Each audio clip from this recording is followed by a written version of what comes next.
कौन है भारत भाग्य विधाता, इस श्रृंखला को आगे बढ़ाते बढ़ाते आज हम इसके शिखर पर पहुंच गए हैं। जब मैं अपने देशवासियों को देखता हूं तो मुझे इसमें 4 प्रकार के लोग नज़र आते हैं। पहले तो ऐसे लोग जो बलवान हैं लेकिन जिनके इरादे शायद ठीक नहीं हैं, ऐसे लोगों को हम अच्छे से जानते हैं। दूसरे लोग ऐसे हैं जो बलवान हैं लेकिन जिन्हें मैं सोया हुआ कहता हूँ, अर्थात वे केवल अपनी समस्याओं से सरोकार रखते हैं और देश की समस्याओं को पराया समझते हैं। इसमें अधिकांश संपन्न लोग, बुद्धिजीवी लोग, पढ़े लिखे लोग इस वर्ग में आते हैं। तीसरा वर्ग जो बहुत बड़ा है, जो कि निर्बल है, और उस निर्बलता का सबसे दुखदाई जो रूप है वह यह कि वे अपने आप को पस्त और हीन समझते हैं, जिन्हें उठाना हमारा सबका दायित्व है। जो चौथा वर्ग है वो बहुत छोटा है लेकिन है आपके और मेरे सद्भाग्य से, जिन्हें मैं कहूँ तो कि वो बलवान तो हैं लेकिन संत हैं। उनके मन में सबके लिए कुछ कर गुजरने की इच्छा है और साथ वे मैनेजर हैं, अर्थात समस्याओं से कैसे निपटा जाए उसे वे ठीक से जानते हैं। हम ऐसे ही लोगों को मिलते रहे हैं पिछले कुछ सप्ताहों से, लेकिन राजनीतिक दायरे में एक जो बहुत प्रोमिनेंट नाम है वह है नीतीश बाबू का, जो कि इन समस्याओं को हमेशा आमंत्रित करते रहे और उनसे लड़ने का एक उन्होंने बहुत जोरदार रिकॉर्ड हमारे सामने स्थापित किया है। नीतीश बाबू, आपने हमें समय दिया, इस प्रोग्राम में आपका बहुत स्वागत है और बहुत बहुत धन्यवाद। मैं आपका शुक्रगुजार हूँ कि आपने मुझे अपनी बातचीत के लायक समझा। वैसे मुझ में वो खासियत नहीं है जिसकी आप चर्चा कर रहे थे। बिहार का विकास देखकर आज लोगों में एक बड़ी आशा फैली है और आज ये बात 2000 साल पहले की है कि चाहे अशोक, सम्राट अशोक की बात आती है, चंद्रगुप्त की बात आती है, चाणक्य की बात आती है, भगवान बुद्ध और भगवान महावीर की बात आती है। अगर हम ये सारे नाम निकाल दें तो भारतीय इतिहास के अंदर बहुत कुछ नहीं बचता। वो सब बिहार से जुड़ा हुआ था। लेकिन दुख की बात यह है कि जब भारत का एक दूसरी जो छवि है कि ये पिछड़ा है, ये गरीब है, ये घनी आबादी के सारी समस्याओं से ग्रस्त है, जात पात से ग्रस्त है, ये सारी बातों के अंदर भी बिहार लोगों के सामने नज़र आता है। तो ये कैसे हुआ? मैं कभी निराश नहीं होता। मैं कभी कभी देखता हूं कि बिहार के बारे में देश भर के लोग बहुत ही चिंतित रहा करते हैं। आखिर उसका कारण क्या है? ऐसा नहीं कि खराबियां और जगह नहीं, लेकिन बिहार में अगर कोई खराबी है तो उसकी चर्चा बहुत होती थी बाहर, और फिर थोड़ा सा सुधार आया तो इसकी भी चर्चा लोग करते हैं। तो मुझको उस समय लगा कि और कोई कारण नहीं है, बिहार लोगों के दिल में बसता है, चूँकि उनके इतिहास से जुड़ी हुई चीज़। इस जगह में अगर कुछ कमजोरी आएगी तो उनको लगता है हमारी कमजोरी, तो कोसते हैं, लोग बोलते हैं तकलीफ में, खींच में, चूँकि उसको नापसंद करते हैं। लेकिन अगर कुछ चीज़ें सुधरती हैं, थोड़ी भी सुधरती हैं, तो लोगों को अच्छा लगता है। बिहार की स्थिति को थोड़ा भी दुरुस्त किया जाए तो मैं समझता हूँ इससे बड़ी कोई देश की सेवा हो ही नहीं सकती। बिल्कुल ठीक बात है। तो इसी मानस से, इसी संकल्प से हम काम करते हैं कि अगर जनसंख्या का स्थिरीकरण करना है तो सबसे पहले पढ़ाओ बच्चियों को। तो हमने सोचा पढ़ाने के प्रति, उसको पढ़ने के प्रति उत्साह पैदा करना। तो हमने एक स्कीम शुरू की, जो लड़की हाई स्कूल में जाएगी 9वीं कक्षा में, 9th क्लास में, उसको स्कूल जाने के लिए हम साइकिल देंगे। फिर साइकिल हमने खरीद कर नहीं दिया, साइकिल खरीदने के लिए पैसा दिया। बराबर। और पटना शहर में लड़कियां साइकिल नहीं चलाती, हमारे गांव-गांव में जाइए, लड़कियां गांव से निकलती हैं और साइकिल चलाते हुए समूह में स्कूल जाती है। वो दृश्य देखने लायक होता है। अरमान के पंख लग गए।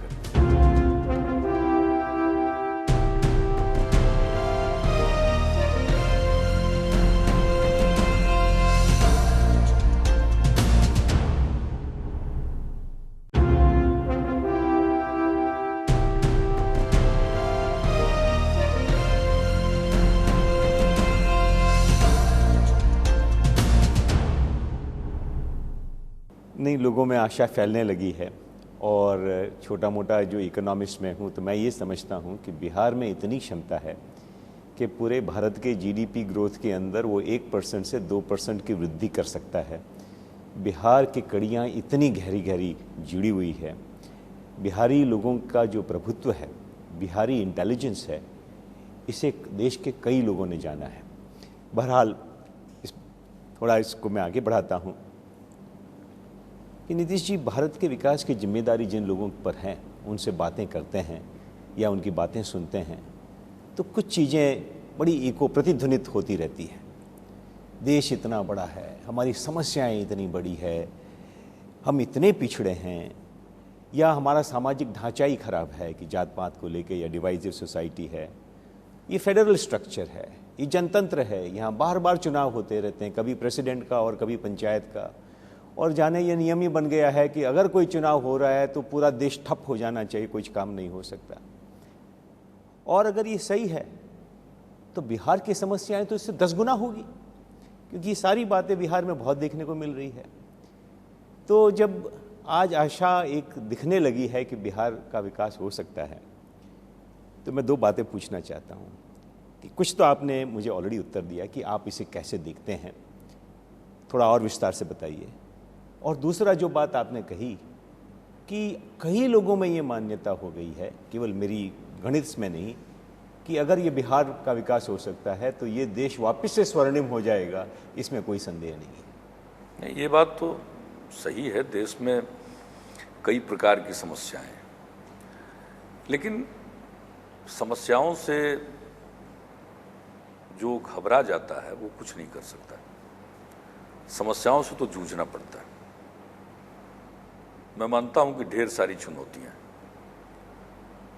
लेकिन खूबसूरती तो इसी में है कि चुनौतियों का मुकाबला कीजिए और चुनौती को अवसर में तब्दील कर दीजिए। बात ठीक है। तो इस संकल्प के साथ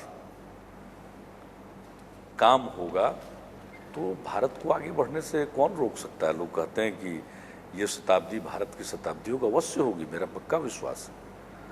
अभी तो शुरुआत है, कई प्रकार की कठिनाइयां होती हैं। जब भी आप काम शुरू करते हैं तो अनेक तरह की परिस्थितियां आती हैं, मैं वही देखता हूं, लेकिन मैं तो बहुत संभावना देखता हूं। देश की युवा पीढ़ी में जो आज एक ललक है, उत्साह है,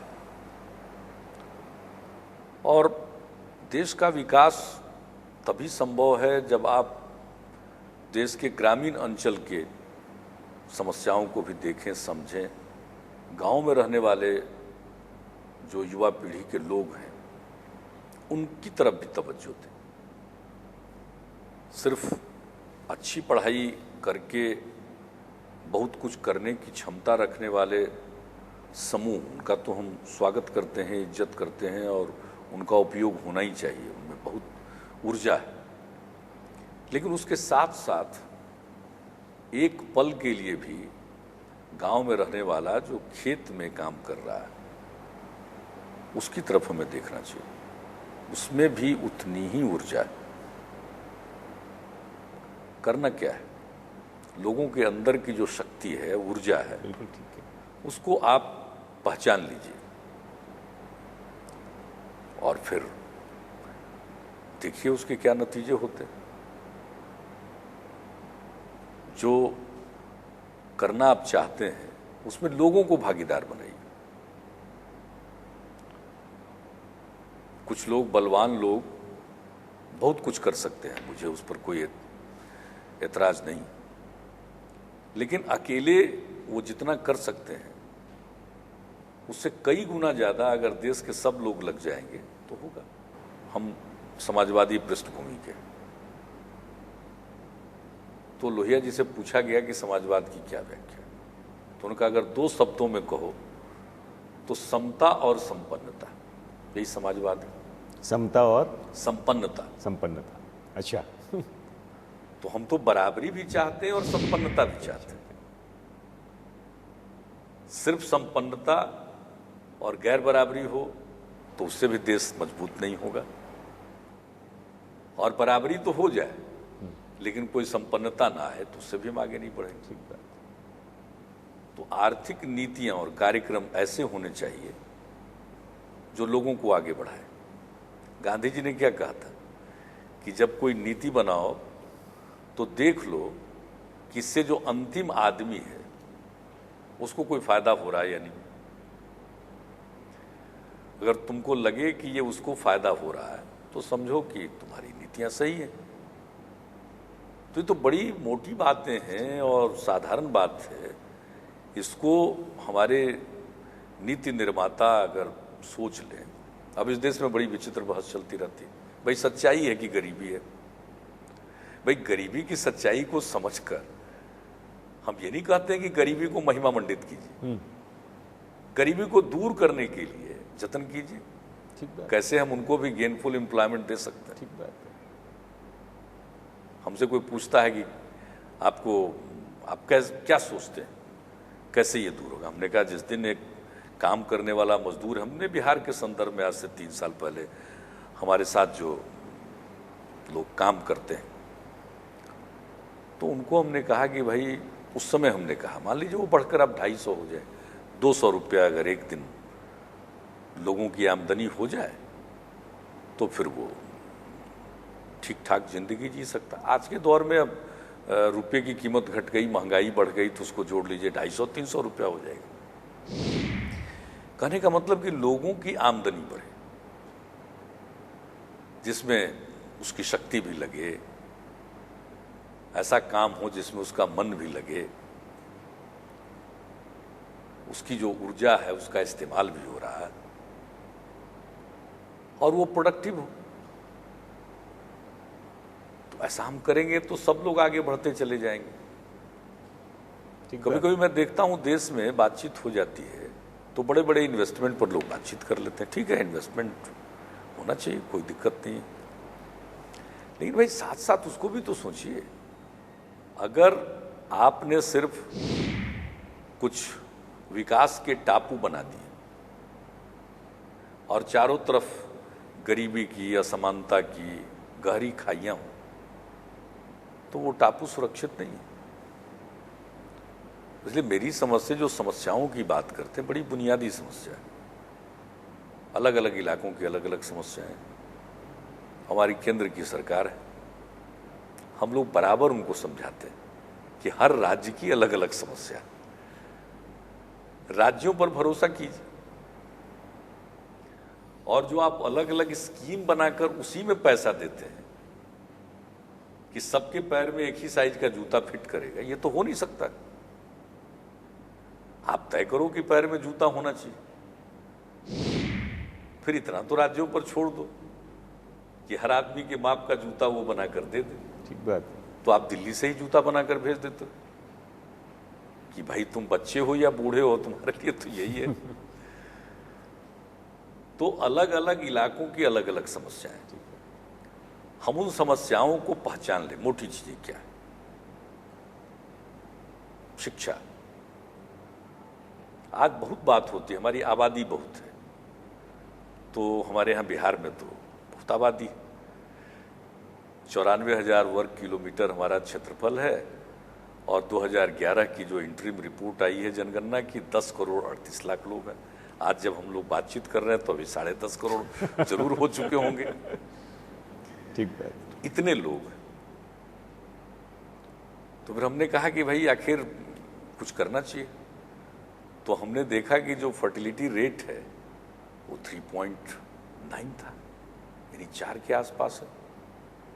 तो इसको 2 पर लाना चाहिए, शुरू में ये लक्ष्य रखना चाहिए। तो हमने उसका लक्ष्य रखा। फिर हमने देखा कि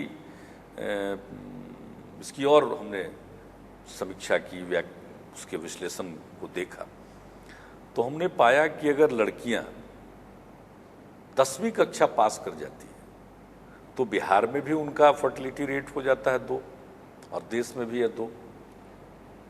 तो बुनियादी बात है कि अगर जनसंख्या का स्थिरीकरण करना है तो सबसे पहले पढ़ाओ बच्चियों को। तो हमने सोचा पढ़ाने के प्रति, उसको पढ़ने के प्रति उत्साह पैदा करना। तो हमने एक स्कीम शुरू की, जो लड़की हाई स्कूल में जाएगी 9वीं कक्षा में, 9th क्लास में, उसको स्कूल जाने के लिए हम साइकिल देंगे। फिर साइकिल हमने खरीद कर नहीं दिया, साइकिल खरीदने के लिए पैसा दिया। बराबर। और पटना शहर में लड़कियां साइकिल नहीं चलाती थी। हमारे गांव गांव में जाइए, लड़कियां गांव से निकलती है और साइकिल चलाते हुए समूह में स्कूल जाती है। वो दृश्य देखने लायक होता। सही बात। अरमान के पंख लग गए। हाँ, बस बात यही है कि अरमान के पंख लग गए। तो ये सबसे बड़ी चीज है। ठीक बात। 40 लाख महिलाओं को साक्षर बनाने के लिए हमने राज्य सरकार की अपनी योजना बनाई, अक्षरांचल योजना। 32 लाख महिलाएं साक्षर हुई। और यही कारण है कि जब जनसंख्या की रिपोर्ट आई है तो डिकेडल ग्रोथ रेट में महिलाओं के साक्षरता में पुरस्कार मिला। हम अभी नीचे हैं, देश के औसत से काफी नीचे हैं, लेकिन ग्रोथ जो हुआ, डिकेडल ग्रोथ हमारा सबसे अच्छा। तो एक इनिशिएटिव हुआ, उसके पीछे कारण क्या, हमने देखा कि भाई अगर वो साक्षर रहेंगी, और महिलाओं को साक्षर बनाना जरूरी है ज़्यादा, तो भारत ने फिर केंद्र ने फिर एक साक्षर भारत अभियान चला दिया। अब वो ऐसी स्कीम है कि ठीक से लागू नहीं हो पा रही। तो जो नीति बनाने वाले हैं, मैं बात को कंक्लूड करना चाहता हूं, उन्हें ट्रस्ट करना पड़ेगा राज्यों को। हमारी समस्या हम बेहतर समझ रहे हैं, हम लोगों के बीच में, और आप आंकड़ों के आधार पर दिल्ली में बैठकर अगर योजनाएं बना देंगे और सब पर उसको लागू कर देंगे तो उसका फिर अपेक्षित परिणाम नहीं मिलता। तो आपने जो कहा कि जो समस्याएं हैं, समस्याएं तो हैं, तो फिर हम लोग हैं किस काम के लिए? आज जो ये आंदोलन हो रहे हैं चारों तरफ शहरों में, तो जो आम लोग हैं उनकी जो भावनाएं हैं वो प्रकट हो रही हैं, गुस्सा प्रकट हो रहा है, तो वो तो स्वाभाविक है। लेकिन आप शासन में, तो आपका काम है इसको हम कैसे ठीक करें। यानी कोई आंदोलन करेगा तब आप कोई काम करेंगे, या आप स्वतः काम करेंगे?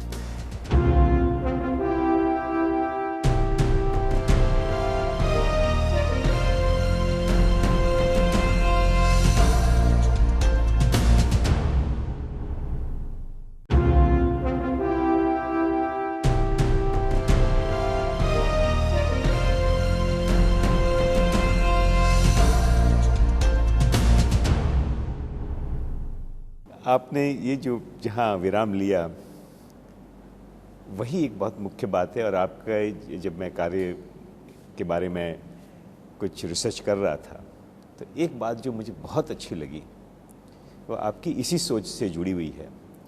वो है कि पब्लिक सर्विस कि चाहे वो कोई निर्वाचित व्यक्ति हो या चाहे कोई सरकारी नौकर हो, वह आखिर सेवा के लिए है, सत्ता के लिए नहीं। भारत का एक बड़ा दुखद इतिहास है पिछले 40-50 साल के।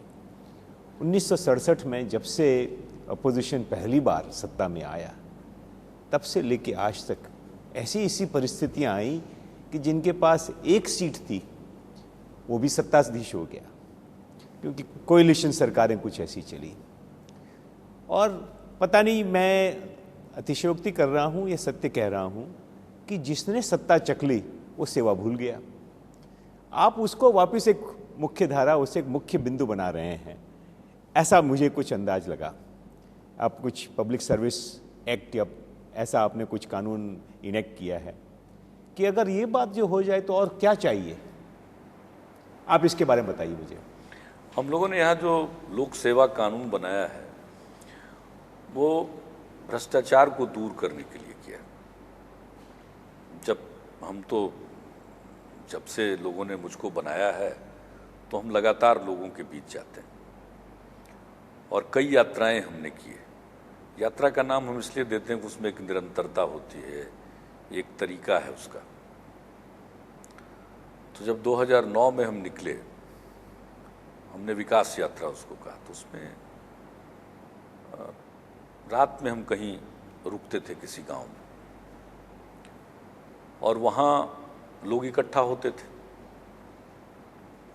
तो एक तो रात में लोग इकट्ठा हो रहे हैं, तो सबसे पहली बात मन में वो खुलापन आया। लोग कहते थे शाम होते लोग घरों में कैद हो जाते, तो जरा दूर दूर से भी लोग आते थे, निर्भय होकर आते थे। ठीक है, जहां हम रहते थे वहां तो सुरक्षा थी, लेकिन बाकी जगहों पर तो एक मन में निर्भय जिसको कहिए का भाव जगता है, कोई डर नहीं किसी बात का। वहां लोगों के साथ हम बातचीत करते थे और फिर हम मंच पर बुलाते थे कि जिनको कोई शिकायत है वो करें, प्रशंसा के लिए नहीं, शिकायत करना है तो आइए, हम बड़ा अच्छा काम कर रहे हैं, गांव में रात में रुके हुए हैं, ये सब सुनना नहीं हमको। अगर आपको कोई शिकायत है, आप जो महसूस करते हैं क्या गलत है उसको बताइए, तो लोग बताते थे। तो हमने देखा कि भाई ये जो नीचे के स्तर पर लोगों को बहुत कष्ट है। अब लोग जा रहे हैं किसी को इनकम सर्टिफिकेट लेना, हमारा ब्लॉक अंचल ऑफिस जो नीचे होता है, साहब बगैर कुछ पैसा दिए काम नहीं चलता, कुछ भी कर लो कोई ना कोई बहाना बना देगा, आपका गर्ज है, आपको तुरंत जरूरत है, आप कुछ दे करके अपना काम कराते हैं।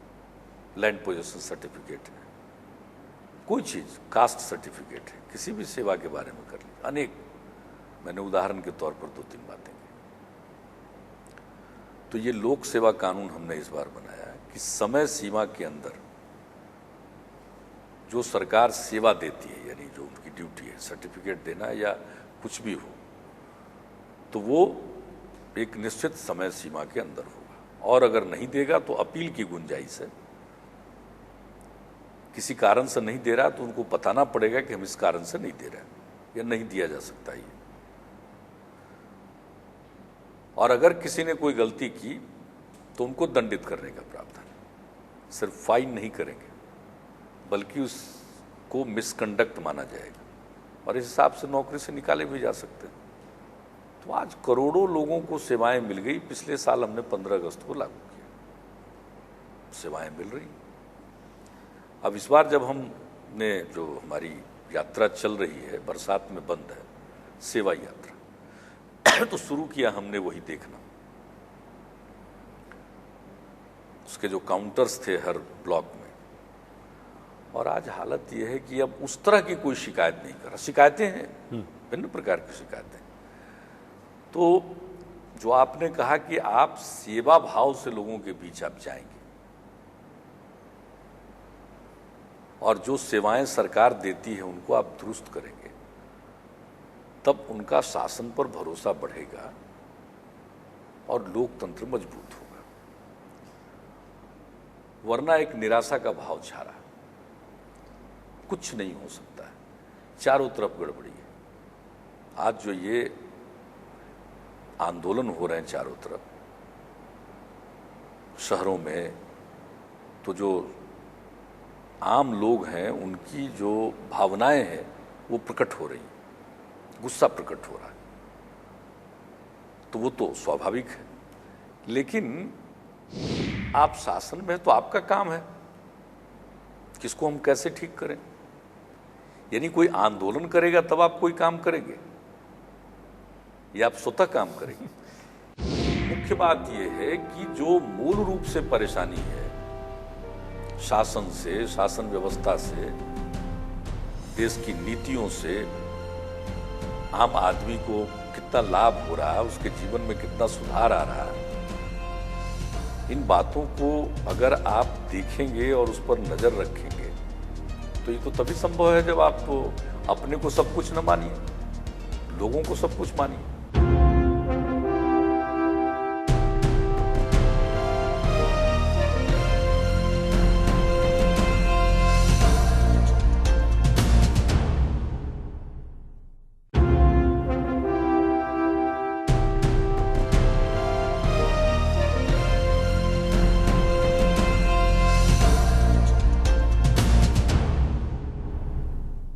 देखिए, अपेक्षा तो जो चुन के आता है, चाहे जो सरकार की नौकरी लेता है, तनख्वाह लेता है, उससे अपेक्षा तो यही होती है।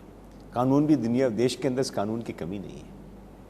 कमी है उन्हें इफ़ेक्टिव तरीके से लागू करने की।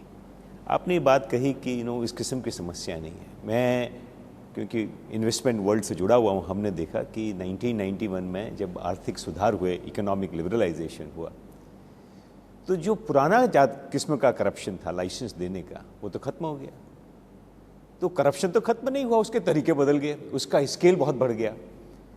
तो ये कारण ऐसा नज़र आता है कि लोगों के मानस में और करप्शन के अंदर जो लोग सत्ता में हैं, चाहे वो सरकारी नौकर हों, केवल उन्हीं का दोष नहीं है, क्योंकि हमारी जनता के अंदर भी ये बात है। जैसे मैंने कहा कि ये सोए हुए संपन्न लोग हैं, उन लोगों का बड़ा हाथ है इसके अंदर, कि वो जो करप्ट नहीं है उसको भी करप्ट करने में माहिर हो चुके हैं।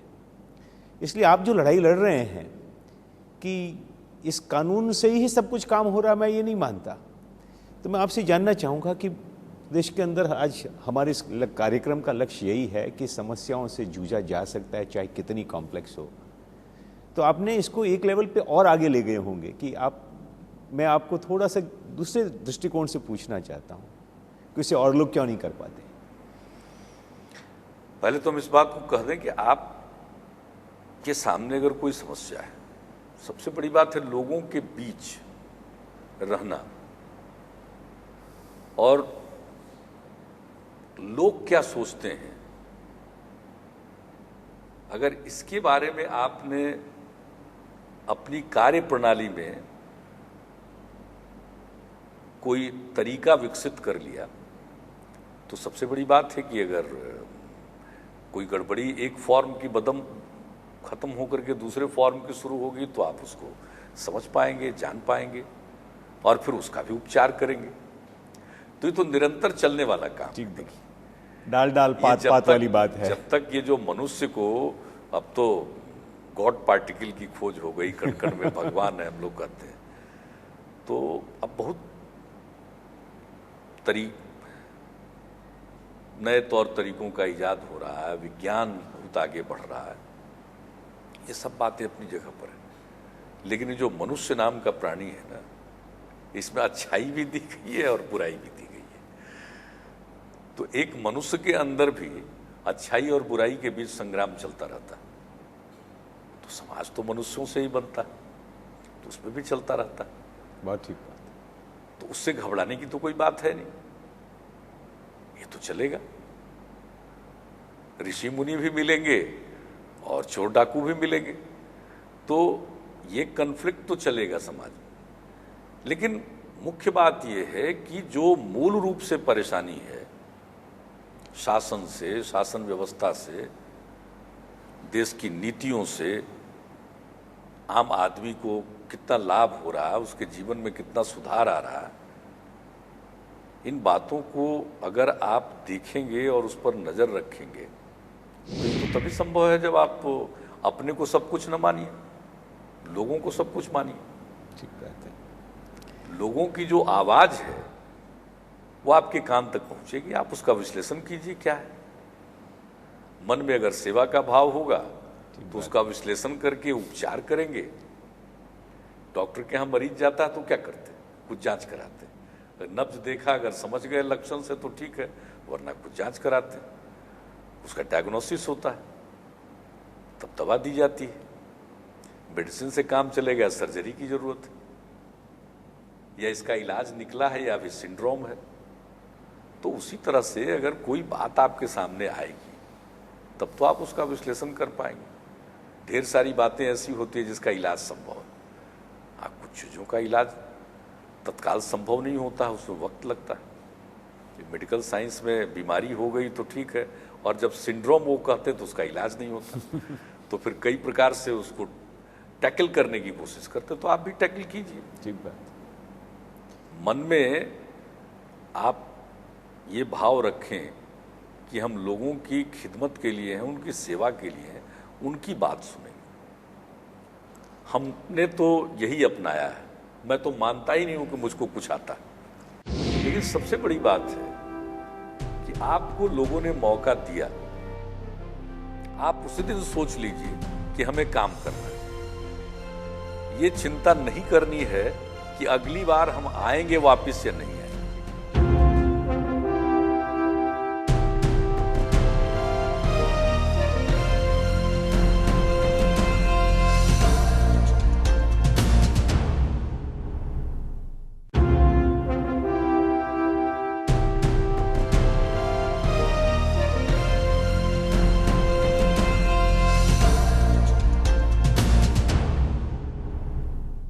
इसमें एक राजनीतिक विरोधाभास है।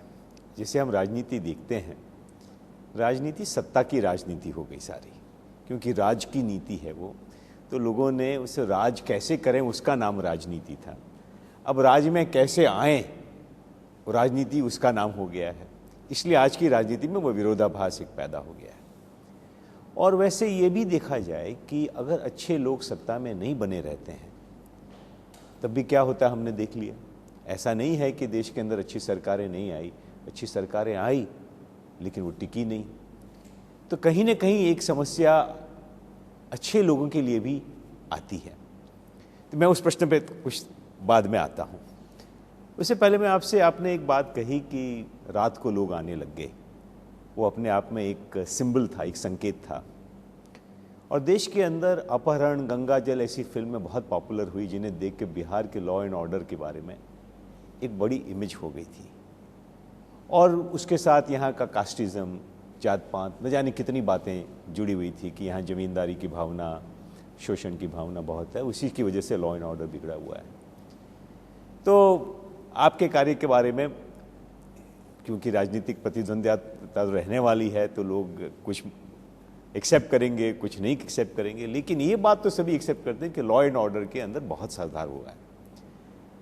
तो आपने ज़मीन से जुड़कर आपने इसको समझा होगा और इसको कुछ ठीक किया होगा। थोड़े से उसके बारे में बताइए हमें। देखिए, बुनियादी चीज है रूल ऑफ लॉ, कानून का शासन, कानून का राज। सत्ता में आने के पहले लोगों के बीच हम घूमते थे तो मैं ज़्यादा कुछ नहीं कहता था। जो हमारे अपनी विचार हैं, सोच है, उसको तो मैं रखता ही था। उस समय के हालात थे, उसका वर्णन तो करना ही पड़ता था। हम लोग क्या सोचते हैं ये बात भी कहता था। लेकिन क्या करेंगे तो मैंने कुछ ज़्यादा नहीं कहा था। हमने कहा था कानून का राज कायम करेंगे। और कानून का राज का मतलब होता है कि बिल्कुल उसमें बिना कोई भेदभाव किए, विभेद किए आप उसको लागू करेंगे। वही किया हमने। उसका रहस्य बस उतना ही है। रूल ऑफ लॉ इस्टेब्लिश करने के लिए जो भी करना था बिल्कुल निष्पक्षता के साथ वो काम किया गया और कानून के सहारे सब कुछ तय हुआ। फिर उसमें भेदभाव नहीं चलता है। अगर आपकी जान पहचान किसी से है तो उसको आपने बख्श दिया, छोड़ दिया। और आप औरों को क्यों छोड़ना पड़ता और आपको क्यों नहीं छोड़ना पड़ा? नहीं, ये तो मन की बात है। देखिए, ये तो संकल्प की बात है। देखिए, आपने कहा ना कि राजनीति वो है, लेकिन सबसे बड़ी बात है कि आपको लोगों ने मौका दिया। आप उसी दिन सोच लीजिए कि हमें काम करना है। ये चिंता नहीं करनी है कि अगली बार हम आएंगे वापस या नहीं आएंगे। ठीक है, हाँ, बस ये मुख्य बात है कि पुनः चुनाव जीतना उसका नाम राजनीति नहीं है। आपको लोगों ने मौका दिया है, आप काम कीजिए। जब 67 में लोहिया जी ने गैर कांग्रेसवाद की बात कही तो जो कई संवित संयुक्त विधायक दल की सरकारें बनी गैर कांग्रेस से, तो लोहिया जी कहा करते थे कि 6 महीने के अंदर कोई बड़ा काम करो, पहचान वही है, फर्क दिख जाना चाहिए। अरे भाई, तो आपको तो मौका दिया है जनता ने, आप वो फर्क दिखा दीजिए काम करके। और ये क्या सोचना, देखिए जब जीवन ही नश्वर है, कल रहेंगे या नहीं रहेंगे इसी का ठिकाना नहीं है, तो सत्ता रहेगी या नहीं रहेगी इसके बारे में कितना सोचना। ये बिहार की भूमि की मुख्य शिक्षा थी कि जीवन नश्वर है, उसको अंगीकार कर लेना चाहिए। ठीक बात है। ये देश भर में लोग अंगीकार कर लेंगे, बहुत हद तक ठीक हो जाएगा। बहुत ठीक। बुझे हुए मन से कोई बड़ा काम नहीं होता है। मन में अगर उमंग हो, उल्लास हो, उत्साह हो तो मुश्किल काम भी आसान हो जाता है।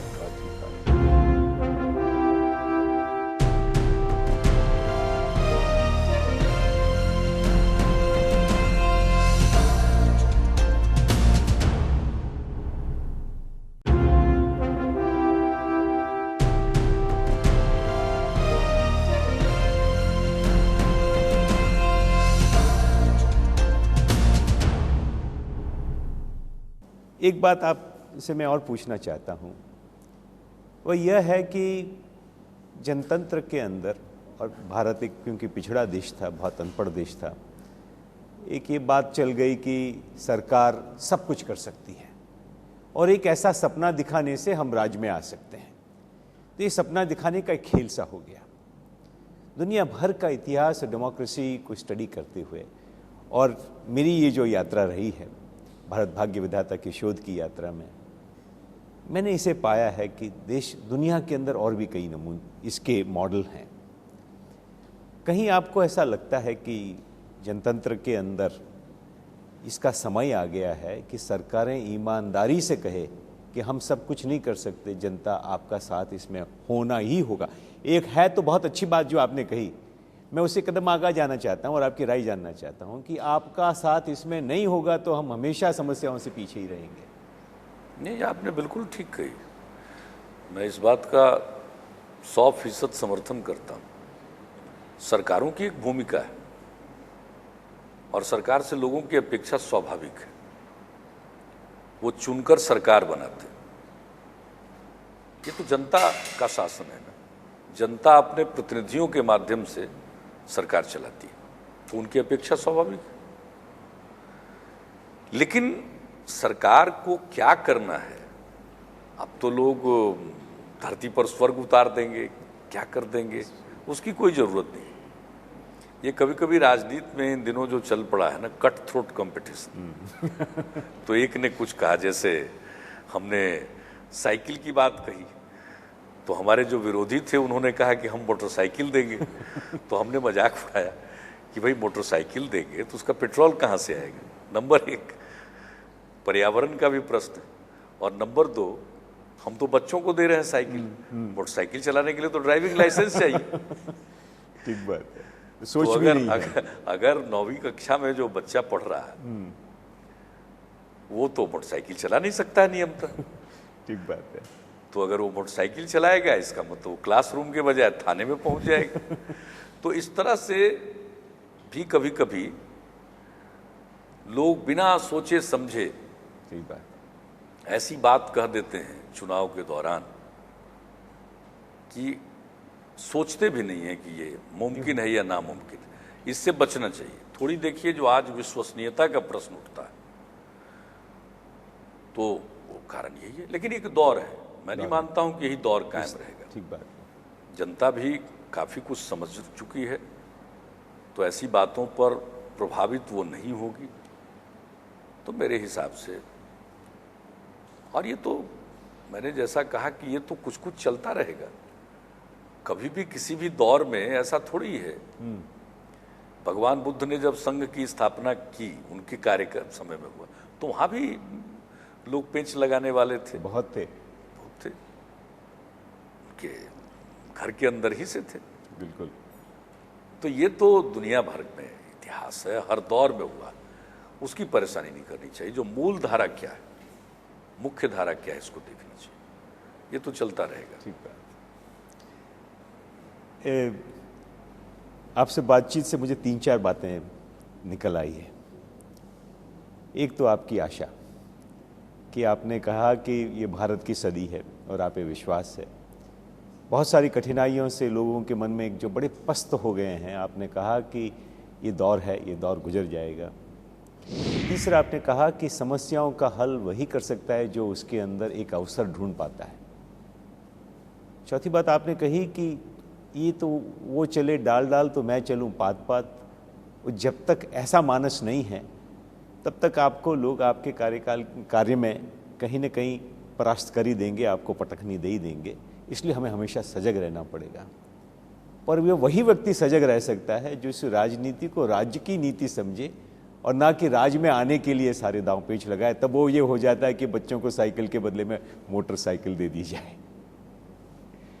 और मैं बहुत खुश हूं कि हमने ये जो पूरी कोशिश उठाई, इस देश का भाग्य विधाता हर नागरिक को बनना होगा, उसके ऊपर आपने बड़े जोर से कहा कि आप इससे 100% सहमत हैं।